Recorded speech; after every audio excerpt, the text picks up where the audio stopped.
ரொம்ப இன்ட்ரெஸ்டிங்காக இருந்தது. Nandita Das is a wonderful actress. அவங்க ஸ்ரீலங்கன் தமிழ் பேசினது ரொம்ப வியப்பாக இருந்தது. அது என்னோடய வாய்ஸ் ரொம்ப பொருத்தமாக இருந்தது. எனக்கு ரொம்ப சந்தோஷம்.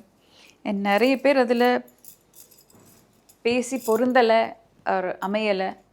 என்னோடய ஸ்லாங்கு எல்லாருக்கும் பிடிச்சிதுன்னு சொன்னது இன்னும் சந்தோஷம். இன்ஃபேக்ட் அதில் ஒரு அசிஸ்டன்ட் டைரக்டரும் இருந்தார். ரொம்ப சீனியர், கொஞ்சம் முதியவர் தான், வயசில் பெரியவர்.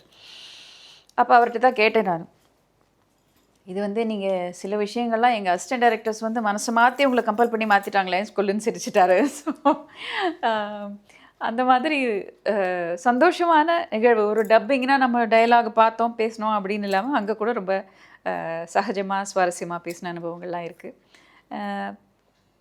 தமிழ்நாட்டுக்குள்ளே பேசுகிற ஸ்லாங்கை விட அது வித்தியாசமாக இருக்கும்.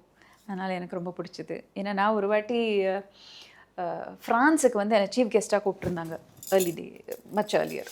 அப்போ ஹோட்டல் உள்ளேயே போக முடியல, அப்படி ஒரு கூட்டம் நான் வரேன்னு சொல்லிட்டு.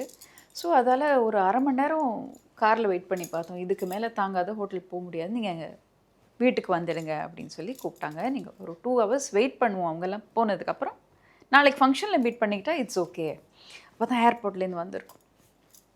ஸோ அவங்க வீட்டில் இருந்தோம். ஒரு 2 hours தானிட்டு ரொம்ப டயர்டாயிட்டேன். இருந்த ரூம்லேயே தூங்கிட்டேன் அப்படியே. ஸோ அம்மாவை நான் கொஞ்ச நேரம் கழிச்சு யாரோ நாக் பண்ணாங்க. அப்போ அந்த வீட்டுக்குள்ளே அவங்களுடைய அறையில். அப்போ பார்த்தா ஒரு அம்மாவும் பொண்ணும் வந்திருக்காங்க. அவங்க இதில் பார்த்துட்டு போயிடுறாங்களாம். மணி 8:30 ஆகிடுச்சு. இதுக்கப்புறம் அவங்க ரொம்ப தூரம் போகணும், உங்களை பார்க்குறதுக்காக வந்திருக்காங்க. கட்டாயம் பார்க்குறேங்க அப்படின்னு சொன்னேன். அப்போ பார்த்துட்டு, எனக்கு உங்களை படங்கள்லாம் ரொம்ப விருப்பம், ரொம்ப ஆசையாக பேசினாங்க. நீங்கள் நல்லா கீறுவீங்க தானே, நல்லா கீறுவீங்க தானே. நான் கீறுவேனா என்னங்க, நானே தூக்கத்தில் ஜெட்லாகில் பார்த்துட்டு நான் கீறுவேனா அப்படின்னு. அப்புறமா தான் புரிஞ்சுது அந்த தமிழில் ஒரு அழகான அவங்க நீங்கள் வரைவீங்க தானே அப்படிங்கிறது. இப்படி ஒரு வார்த்தை இருக்கா அப்படிங்கிறது எனக்கு இதுக்கு பிரயோகப்படுத்தலாம் அப்படிங்கிறது எனக்கு அப்போ தான் தெரிஞ்சுது. ஸோ இதுக்கப்புறம் தமிழில் கொஞ்சம் ஆர்வமே ஏற்பட்டுது. அதனால் இதெல்லாம் மறக்க முடியாத அனுபவம். ஸோ